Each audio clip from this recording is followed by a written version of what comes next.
사단 마귀가 우리 교회를 넘어뜨리려고 하는 그 방식이 두 가지가 있다고 말씀드렸습니다. 첫 번째로는 외부적으로 박해. 그래서 사람들을 무섭게 하고 또 사기를 꺾어서 아예 의지를 상실하게 만드는 그런 박해. 그것이 있고요. 두 번째로는 내부적인 그런 부패.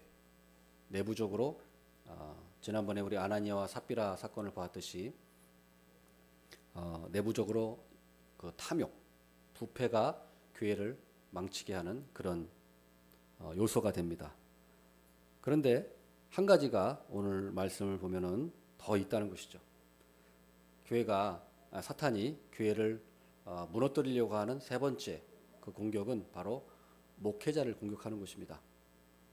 오늘 말씀 보면은 어떻게 사탄 마귀가 목회자를 공격하는가? 목회자가 말씀에 집중하지 못하도록 만드는 것입니다. 말씀과 기도에 집중하지 못하도록, 그리고 그 외의 것들에 신경 쓰고 그렇게 함으로 말미암아 말씀과 기도에 힘쓰지 못하게 만드는, 그것이 바로 마귀의 가장 교묘한 세 번째 전략인 거죠. 그래서 오늘 본문은 어떻게 이것을 교회가 이것을 이겨나갔는지, 이것을 어떻게 타파했는지 오늘 말씀이 보여주고 있다는 것입니다. 그래서 오늘 1절 말씀부터 한번 보겠습니다. 그때의 제자가 더 많아졌는데 헬라파 유대인들이 자기의 과부들이 매일의 구제에 빠짐으로 히브리파 사람을 원망하니, 일단은 표면적으로 이런 일이 일어난 겁니다. 헬라파 유대인들 그리고 히브리파 유대인들의 사실은 알력이 있었어요. 이 당시에도 초대교회가 물론 좋은 교회고 또 헌금도 많이 하고 또 말씀도 흥황했지만 완전한 교회는 아니었습니다. 완전한 교회는 이 지상에는 없어요. 완전한 교회는 오직 천상에 우리 하나님의 나라밖에 없습니다. 그래서 사도행전에 나오는 초대교회도 완전한 교회는 아니었습니다. 그래서 좋은 교회였지만 그럼에도 불구하고 보이지 않는 그런 알력이 있었다는 거죠. 히브리파 사람과 헬라파 사람. 히브리파 사람은 주도 세력입니다. 사도들도 히브리파 유대인들이죠. 그리고 120명 그 오순절 날 은혜를 성령을 체험했던 그 사람들도 히브리파 사람들입니다. 헬라파 사람들은 그 이후에 이제 오순절 이후에 들어온 사람들이죠. 그래서 이 사람들은 숫자가 많아지긴 했어요. 제자가 수가 점점 많아져서 어떻게 보면 더 많았을 수도 있습니다. 이 사람들이. 그렇지만은 이 사람들은 아직까지는 주도적인 세력은 아니었어요. 그러다 보니까 사람은 다 마찬가지입니다. 어디 가나 그런 보이지 않는 그런 욕심들이 있는 거예요. 그래서 그런 알력들이 있었다는 것이죠. 그래서 특별히 구제금 문제 때문에 이게 터진 거죠. 구제금.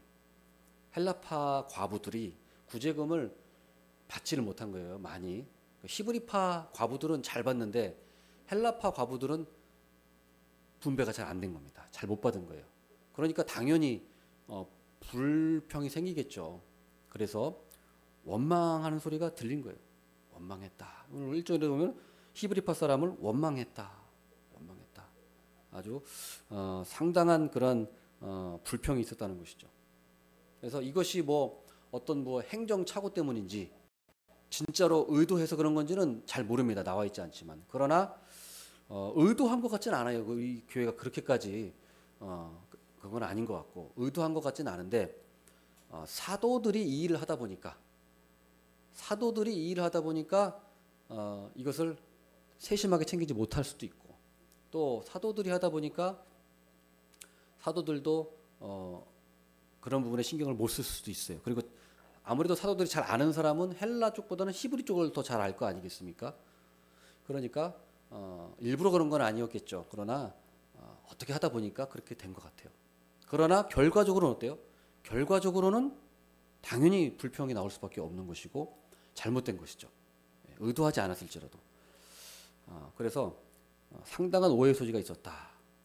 우리가 오이밭에서는 신발끈도 묶지 말라 그랬나요? 그리고 또 뭐죠? 오얏나무 밑에서는 각근을 고쳐 매지 말라. 예, 갑자기 문자를 써서 죄송합니다. 그런 말이 있지 않습니까? 그러니까 조심해야 된다. 오해의 소지가 있을 수 있으니까 그런 데서는 오해의 소지가 없도록 해라. 이렇게 얘기하는 거거든요. 그런데 없었으면 좋겠습니다만은 초대교회도 이것이 없을 수는 없었다. 사람이 하는 일이다 보니까 없을 수는 없었다. 그래서 우리가 조심해야 될 것은 의도하든 의도하지 않든 간에 교회는 사람이 많아지면 이건 뭐 거의 참 대부분 그런 것 같아요. 파벌이 생깁니다. 파벌이 생겨요.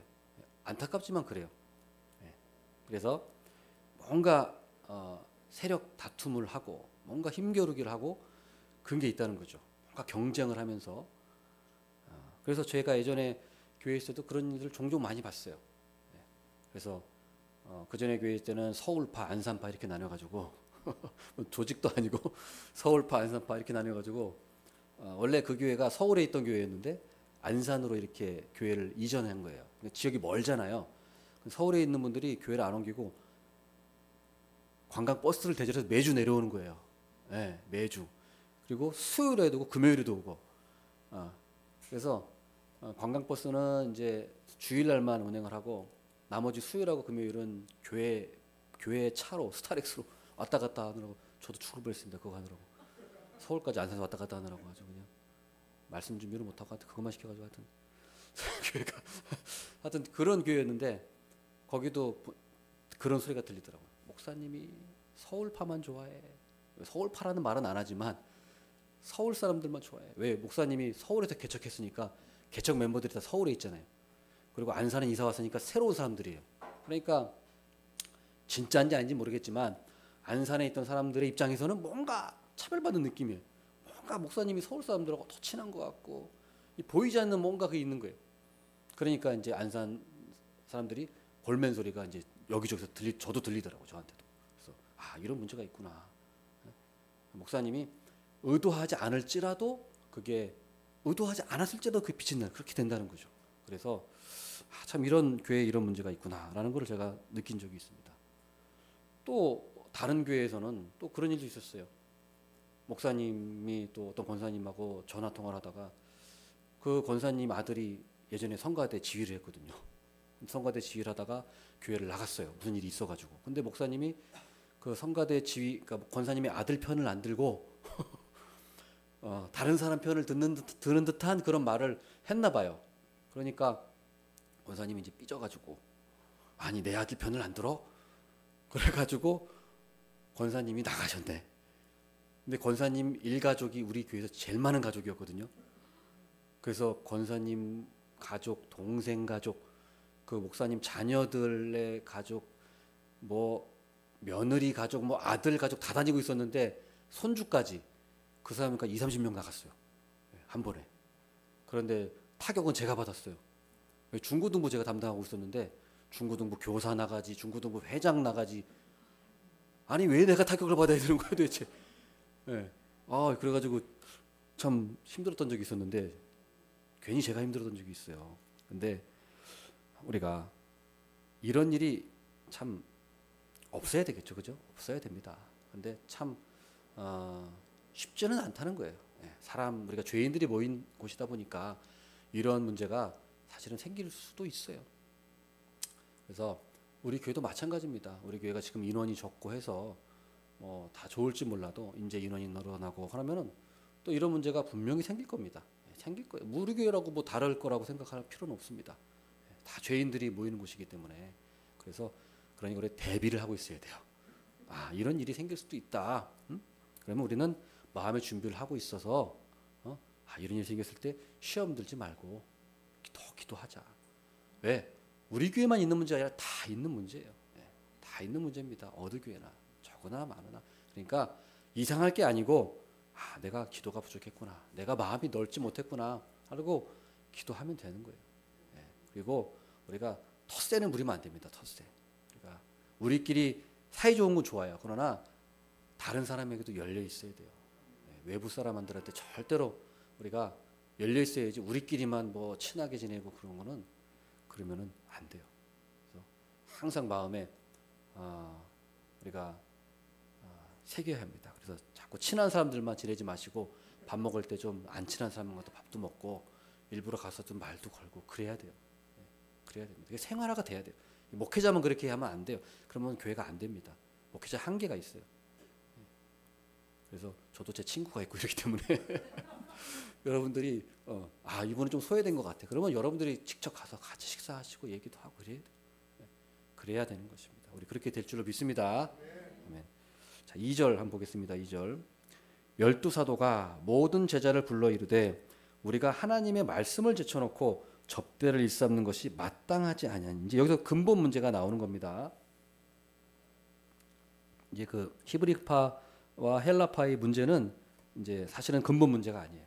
근본 문제는 이게 왜 생겼느냐? 바로 사도가 말씀을 제쳐놓고 공개를 접대를 하기 때문에 이게 주의가 분산이 되는 거예요. 못하는 거예요. 둘 다 못합니다. 목회자는 목회 전념을 해야지.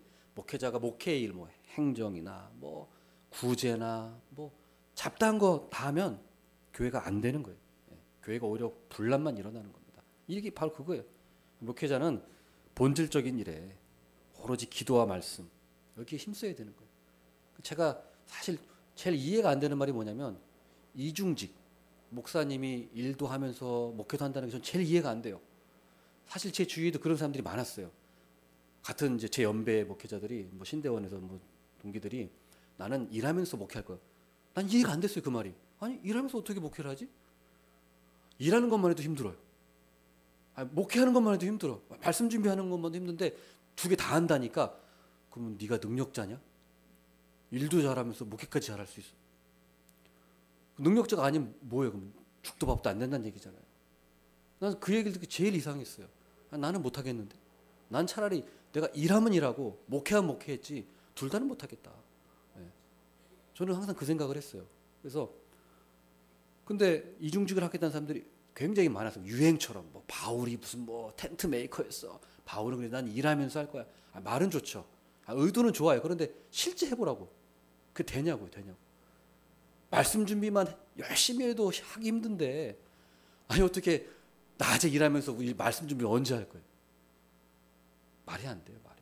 그렇기 때문에 물론 뭐 개척교회 해가지고 정말 목회가 힘들어서 어쩔 수 없이 일하는 거 그거야 뭐 어쩔 수 없겠죠. 그러나 사실은 저는 그건 아니라고 봐요.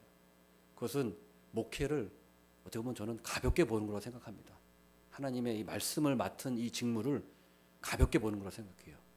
정말 이것이 얼마나 중요하고 힘든 일이라는 것을 본인은 그건 모르는 사람이라고 생각해요. 저는. 그래서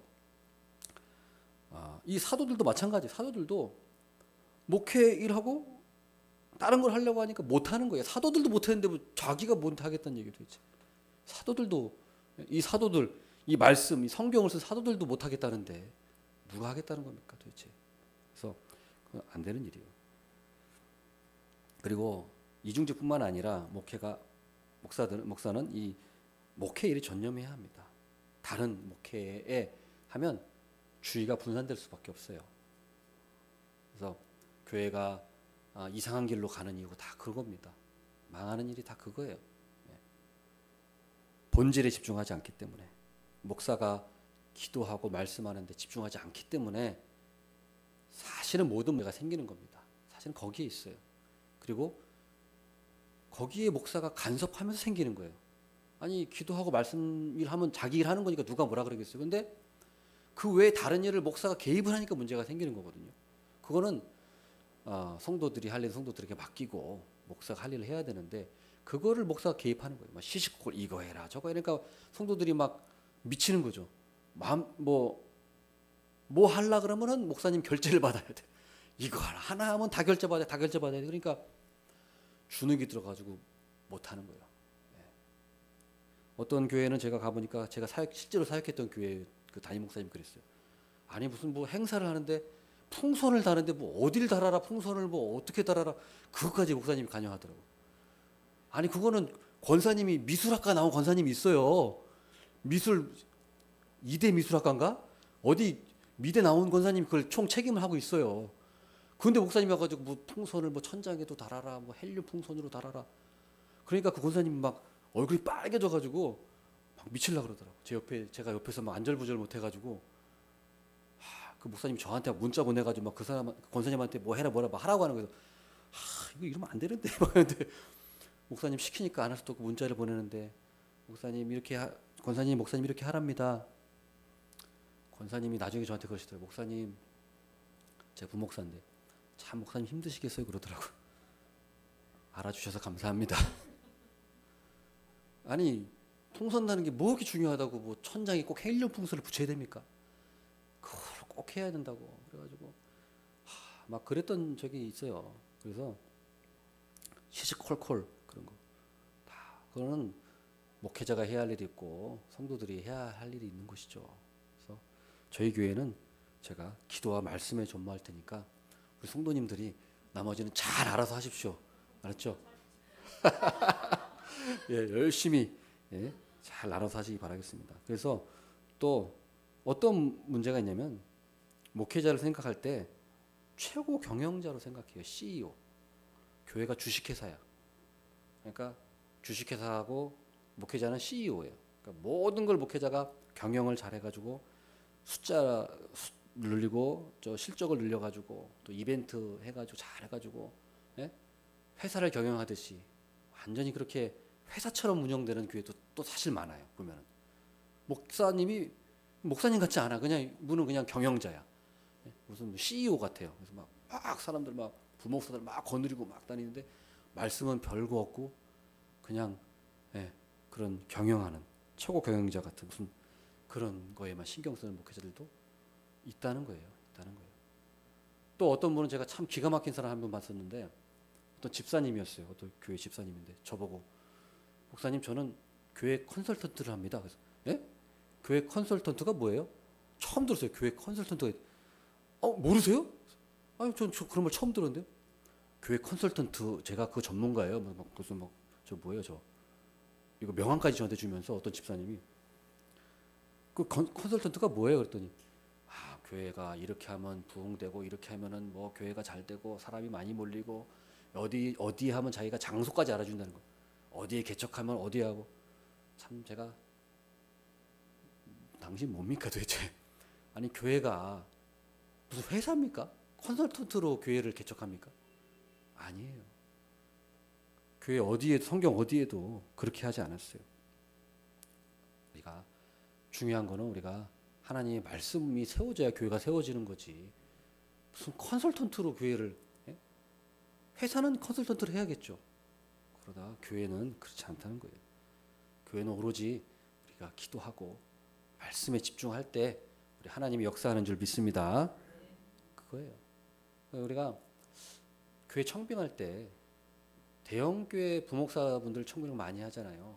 근데 한 가지 약점이 있어요. 그게 뭐냐면 다 그렇다는 건 아니지만 대형 교회 부목사님들의 약점이 하나가 있어요. 그건 뭐냐면 설교할 기회가 많이 없었다는 거예요. 대형 교회 부목사님들. 물론 다른 건 잘하겠죠. 뭘 운영하거나 뭘 하는 건 잘하겠죠. 큰 교회에 있었으니까요. 그런데 제가 대형 교회 부목사님들 저도 여러 가지 얘기도 해보고 교류를 해봤지만 물어보면 목사님 설교 한 달에 몇 번 하세요? 그러면 한 달에 한 번, 두 번? 설교할 기회가 안 돌아와요. 대형 교회 부목사님들은. 그러니까 설교를 막상 해보면 잘 못해요. 기회가 그분 능력이 없는 게 아니라 기회가 없기 때문에 자기의 역량을 설교도 많이 해봐야 되는 거죠. 그럴 기회가 없는 거예요. 그런데 목사님 청빙할 때 그냥 대형교회 부목사님이니까 잘하겠지 하고 딱 청빙했는데 말씀적으로는 좀 약해. 그런 문제가 사실은 많이 있다는 거죠. 저는 초대형 교회에서 사역은 많이 안 해봤고 그래도 그냥 중간 정도에서 많이 했습니다만 하나 감사한 거는 저는 설교할 기회가 상당히 많았어요. 교회에서. 특히 그 10년 동안 있었던 그 부목사 생활했던 교회에서는 교회 설교가 수요 예배 항상 제가 고정으로 했습니다. 그리고 중고등부 설교했죠. 청년부 설교했죠. 또 무슨 전도회 무슨 뭐 하부터 설교했죠. 그래서 최소 일주일에 3번 이상은 제가 설교했어요. 그 제가 물어봤어요. 제가 아는 교제하는 목사님들한테 목사님 설교 몇 번 해요? 그러면 제가 제일 많이 하고 있더라고요. 그래서 다른 건 몰라도 하나님께서 저에게 은혜를 주셨는데 큰 교회 제가 설교는 큰 교회 사역은 못 해봤지만 뭐 하나님께서 저에게 설교의 기회는 많이 주셨구나. 제가 잘해서 못하고 그 둘째 떠나고 하나님께서 저에게 그런 훈련을 많이 시키셨구나. 그런 저는 감사하는 마음이 있어요. 그래서 우리가 우리가 목회자가 전념해야 될 것은 기도와 말씀이라는 거예요. 우리가 그것을 꼭 기억해야겠습니다. 3절 말씀 한번 보겠습니다. 3절. 형제들아 너희 가운데서 성령과 지혜가 충만하여 칭찬받는 사람 7을 택하라. 우리가 이 일을 그들에게 맡기고. 자, 이제 그러면 어떻게 해야 되느냐? 사도들이 말씀과 기도에 전무해야 되니까 어떻게 됩니까? 대신할 사람을 뽑아야겠죠. 그래서 집사를 뽑은 겁니다. 집사를 뽑은 거예요. 섬기라고. 그래서 7 집사를 이제 선택했는데 우리가 여기서 눈여겨봐야 될 것은 사도들이 관여하지 않았다는 거죠. 누구를 뽑을지. 사도가 관여 안 했어요. 너희들이 택하라 이렇게 얘기했어요. 너희들이 택하라. 7을 택하라. 그리고 사도들은 이 7명을 택하는데 관여하지 않았다는 거예요. 대신 기준을 정해주세요. 기준. 그것은 바로 뭡니까? 성령과 지혜가 충만하여 칭찬 듣는 사람. 이 기준을 제시했어요. 사도들이. 그러나 사도들이 관여는 하지 않았습니다. 그래서 우리가 지금도 마찬가지죠. 우리가 장로님 세울 때, 집사님 세울 때 성도들이 뽑잖아요. 투표해서. 목사님이 당신이 장로하세요, 당신이 집사하세요 이렇게 하는 교회가 없죠. 장로교는 없습니다. 다른 교단은 있는 것 같기도 해요. 감리교가 그런가? 제가 하여튼 장로교는 그렇지 않죠. 근데 우리 성경에서는 그렇게 했다는 거예요. 그래서 공정하게 성도들이, 왜냐하면은 성도 한 사람 한 사람에게 하나님께서 성령을 주셨기 때문에 한 사람 한 사람의 판단을 존중하는 겁니다. 그래서 목사가 독재하지 않고 민주적으로 이렇게 선출을 했다는 것이 중요한 우리 정치적인 그런 방식입니다. 그래서 우리 장로교가 그걸 따라가는 것이고 우리가 성경적으로 그게 맞는 것이죠. 그런데 우리가 또 봐야 할 것이 7 집사 중에 5절에 보면은 니골라라는 사람이 나와요. 마지막에 안디옥 사람 니골라를 택했다. 니골라. 근데 이 니골라라고 하는 사람은 요한계시록 2장 15절에 보면은 니골라당을 세운 사람으로 나와요. 니골라당. 니골라당. 그러니까 이게 2단이에요. 2단. 초대교회 2단. 근데 많은 대부분의 학자들이 일치적으로 보는 것은 이 사람이 바로 이 사람이다. 요한계시록에 나오는 이 니골라가 이 니골라라고 거의 의견의 일치를 보고 있다고 해요. 그렇다고 그렇게 생각한다면은 우리가 참 직분자를 선출할 때 우리가 참 정신을 바짝 차려야겠구나. 초대교회에서도 이런 또 실수도 있구나. 교회는 완전하지 않다는 거죠. 우리가 일꾼을 뽑을 때도 물론 우리가 심혈을 기울여서 하지만 완전하지는 못해요. 완전하지는 못하다는 거예요. 그래서 완전한 교회는 없습니다. 과오를 우리가 인정을 해야 돼요. 항상 실수할 수도 있다는 생각을 하고. 예수님도 보십시오. 예수님의 제자 중에 가룟 유다가 있었습니다. 있었어요. 그거는 예수님이 몰라서 그런 건 아니죠. 당연히. 그죠? 그거는 하나님께서 허용하신 거예요. 허용. 이거는 우리의 이성을 초월한 그런 하나님의 섭리예요. 섭리. 우리가 그렇게 이해해야 합니다. 다만 우리가 오늘 말씀에서도 이런 니골라라는 사람이 7 집사 중에 들어갔다는 말을 우리가 봤을 때 우리가 깨달아야 될 것은 우리가 여기서 교훈을 얻어야 돼요. 완전한 교회는 없구나. 완전한 교회는 없구나. 완전한 직분자도 없구나. 그래서 우리가 자신을 돌아보고 겸비해야 돼. 겸비하고 교훈을 얻고 나도 혹시 이런 사람이 될 수 있지 않을까. 그런 경계도 얻어야 되고 또 이런 아픔들을 통해서 우리가 어떻게 보면은 약이 될 수도 있어요. 약이. 여러분들이 그렇지만은 우리 교회가 우리 성도님들이 그런 그 전에 교회로 인해서 여러 가지 문제로 인해서 많은 어려움을 겪지 않았습니까? 마음 고생도 하시고 여러 가지 물질적으로도 많이 쓰시고 하셨는데 그것이 안 좋은 일이긴 하지만 우리가 우리의 신앙적으로 봤을 때 또 유익도 있다는 거예요. 어떤 유익이 있습니까? 우리가 올바른 교리가 참 중요하구나, 교회에. 아, 교회가 사이즈가 크다고 이게 건강한 게 아니구나. 교회가 교리적으로 말씀적으로 진리에 바로 서 있어야 되는 거지. 그렇지 않으면 언제든지 교회는 분열될 수 있구나. 그러니까 중요한 거는 말씀이네. 외형이 아니었네. 그걸 깨달았잖아요. 그걸 깨달은 거예요. 하나님께서 그런 안 좋은 일을 통해서 우리에게 그런 바른 길을 가르쳐 주신 겁니다. 바른 교리를 또 깨달았잖아요. 아, 신사도 운동이라는 게 그전에는 잘 몰랐어요. 그런데 이런 기회를 통해서 아, 이게 정말 큰 문제였네. 이게 참 여러 가지 청년들에게 악영향을 끼치고 이런 폐해를 직접 눈으로 봄으로써 아, 예전에는 내가 신사운동 쪽에 좀 열려 있었고 나도 좀 그쪽이었는데 아니었네. 이 교회에게 참 큰 해악을 끼치는 그런 분파였네. 라는 거를 몸소 체험했기 때문에 이제 우리가 거기에 넘어갈 일은 없지 않습니까? 그러니까 안 좋은 일이 안 좋은 일이 아니고 하나님께서는 그 일을 통하여서 우리에게 교훈을 주시는 거예요. 바른 길로 가기 위해서 우리에게 그런 섭리와 은혜를 주신 거예요. 그래서 초대교회 역사를 보면은 어떻게 바른 교리가 세워졌느냐? 이단들이 출현했기 때문에 바른 교리가 세워졌어요. 사실은 이단들이 없었다면 바른 교리가 세워지지 않았을 거예요. 물론 교리는 바른 교리가 있지만 이렇게 지금까지 바른 교리가 세세하게 발전하지 않았을 거라는 거죠. 아니, 이단이 없는데 뭐 교리가 뭐 그렇게 큰 필요가 없잖아요. 우리 그냥 말씀 보고 믿으면 되는데. 근데 이단들이 자꾸 이상한 얘기를 하니까 그거에 대응을 해야 될 거 아니에요. 그게 아닌데? 그러다 보니까 그럼 바른 교리가 뭔데? 이렇게 해서 바른 교리를 자꾸 정립이 된 거예요. 하나씩 역사를 보면은. 그러니까 하나님께서 왜 지금 이단이 이렇게 많은 거야? 그런 이단들을 통해서 우리에게 경각심을 깨우쳐 주시고 바른 교리가 뭔지 우리에게 가르쳐 주시는 겁니다. 그러니까 그것도 우리가 하나님의 은혜예요. 은혜. 이단에 빠진 사람은 저주를 받을 자들이지만 아닌 우리들에게는 그것도 하나의 하나님께서 우리에게 주신 교훈이라는 사실이에요. 우리가 꼭 그것을 기억하기를 바라겠습니다.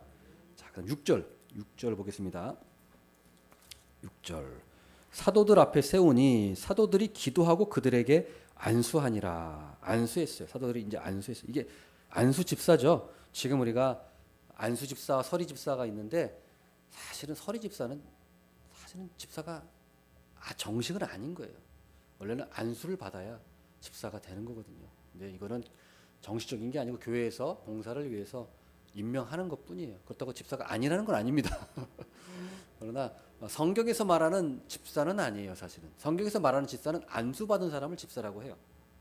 그러니까 사실은 남자 안수 집사를 말하는 거죠. 여자 집사도 없는 거예요. 그러나 교회 또 어떤 일을 위해서 우리가 세워서 임명하는 거니까 그게 잘못된 건 아닙니다. 하지만 성경에서 말하는 집사는 안수 집사를 말하는 거예요. 안수받은 집사. 그런데 안수를 했다는 것에 대해서 우리가 잘 이해를 해야 됩니다. 안수받는 것에 대해서. 안수는 장로와 목사, 장로, 집사만 안수를 하거든요. 안수는 하나님께서 구별했다. 이 사람을 어떤 일을 위해서, 하나님의 일을 위해서 임명했다는 의식입니다. 의식. 그래서 이 안수 자체가 어떤 능력이 있는 건 아니에요. 그래서 안수를 받으니까 이 사람에게 어떤 능력이 전가돼 가지고 이 사람이 능력이 갑자기 막 생기고 그게 아니라는 거예요. 그게 신사도 운동입니다. 그게 임파테이션이에요.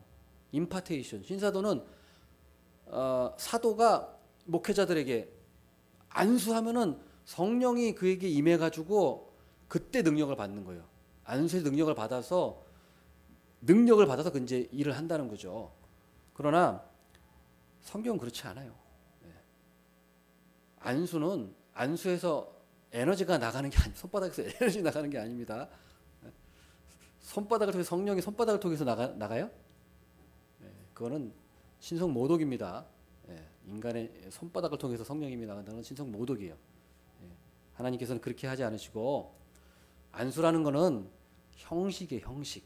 하나님께서 이 사람을 위임했다고 하는 교회의 질서와 어떤 권위, 품위, 그걸 세우기 위해서 하나님께서 제정하신 의식입니다. 그 의식 자체는 아무것도 아니에요. 의식 자체는 아무것도 아니에요. 의식 자체에 효능이 있거나 의식 자체에 능력이 없습니다. 그러니까 우리가 그걸 이거 뭐 꼭 안수뿐만이 아니라 모든 것이 그런 거예요. 모든 것이. 그렇기 때문에 우리가 중요한 거는 앞에 안수했다고 나오는데 그 앞에 보면 기도했다고 나오거든요. 기도하고 그들에게 안수. 중요한 건 안수 의식보다 기도했다는 게 더 중요한 겁니다. 기도했다는 거예요. 사도들이. 그래서 우리가 거기에 자꾸 넘어가면 안 돼요. 칼빈은 이렇게 얘기했습니다. 질서와 품위를 세우는 하나의 견실한 의식이다. 우리 종교개혁자 칼빈 선생이 그 얘기를 했어요. 질서와 품위를 세우기 위해서 우리가 세우는 의식이다. 질서를 세우기 위해서 의식이다. 마지막으로 우리 7절 말씀 보겠습니다. 하나님의 말씀이 점점 왕성하여 예루살렘에 있는 제자의 수가 더 심히 많아지고 허다한 제사장의 무리도 이도에 복종하니라. 이 결과예요. 사도들이 하나님의 말씀, 기도에 전무했을 때 어떤 결과가 일어났느냐? 하나님의 말씀이 점점 왕성해졌다. 이것은 단지 숫자가 늘어났다는 얘기가 아닙니다. 하나님의 말씀이 흥황했다는 거예요. 말씀이 바로 전파되고 하나님의 복음만이, 하나님의 진리만이 바로 섰다는 거예요. 전파됐다는 거예요. 그래서 그 얘기입니다. 그래서 보면은 제자의 수가 더 심히 많아지고 놀라운 건 뭐냐면 허다한 제사장의 무리도 이도에 복종하니라. 많은 제사장들이 교회에 들어왔다는 거예요. 한번 생각해 보십시오. 제사장이 어떤 직분입니까? 최고의 직분이에요. 이스라엘에 있어서 제사장은 최고의 직분입니다. 다 보장돼 있어요. 이 사람은 먹을 거, 입을 거, 권력 다 있습니다. 부러울 거 없는 사람이 제사장이. 이 사람이 교회에 들어오면 어떻게 돼요?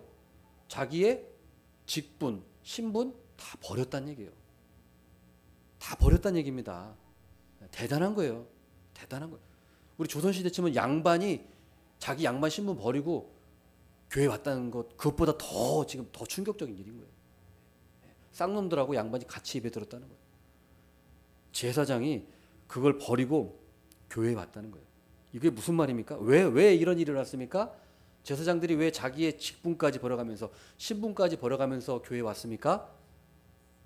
다른 이유가 아니에요. 뭐 거기가 교회가 건물이 커서 편리해서 뭐 프로그램이 뭐 많아서 좋아서 사람이 좋아서 아니요. 말씀이 좋았기 때문에 말씀이 흥황했기 때문에 말씀 때문에 이 제사장의 무리가 교회에 온 거예요. 말씀 때문에. 우리가 교회를 택할 때 바로 이겁니다. 말씀 때문에 교회를 택하는 거예요. 뭐 교회가 크고 건물이 웅장하고 사람이 많고 뭐 이벤트가 뭐 많고 뭐 재밌어가지고 막 그렇게 해서 교회를 택하는 사람들이 사실은 지금 너무 많아요. 너무 많아요. 그러나 우리가 교회를 택할 때 하나님의 말씀을 따라가야 돼요. 하나님의 말씀. 그러니까 우리 여기 성도님들은 다 그렇게 오신 줄 믿습니다. 그래서 우리가 하나님 말씀이 흥황한 교회, 하나님 말씀이 흥황하여서 하나님이 일하시고 또 하나님께서 역사하시는 그런 교회가 되기를 바랍니다. 아멘. 기도하겠습니다. 하나님 아버지 은혜와 사랑을 감사를 드립니다. 오늘 하나님 참 이 교회의 모습을 통해서 참 많은 교훈을 저희들에게 깨우쳐주셔서 감사합니다. 우리가 목회자가 오로지 기도하고 말씀 전하는 일에 힘쓰고 거기에 최선을 다하는 그런 목회자가 되게 해주시옵시고 우리 교회가 그러므로 말미암아 말씀이 흥황하고 하나님의 말씀이 전파되고 진리의 말씀만이 우리 교회에 세워지고 널리 증거되고 전파되는 그런 교회가 되게 하여 주시옵소서. 그래서 우리 교회가 하나님 말씀에 바로 서고 하나님의 그 구원받는 사람들이 많아지는 놀라운 진정한 부흥의 역사가 일어나게 하여 주시옵소서. 예수님의 이름으로 기도드립니다. 아멘.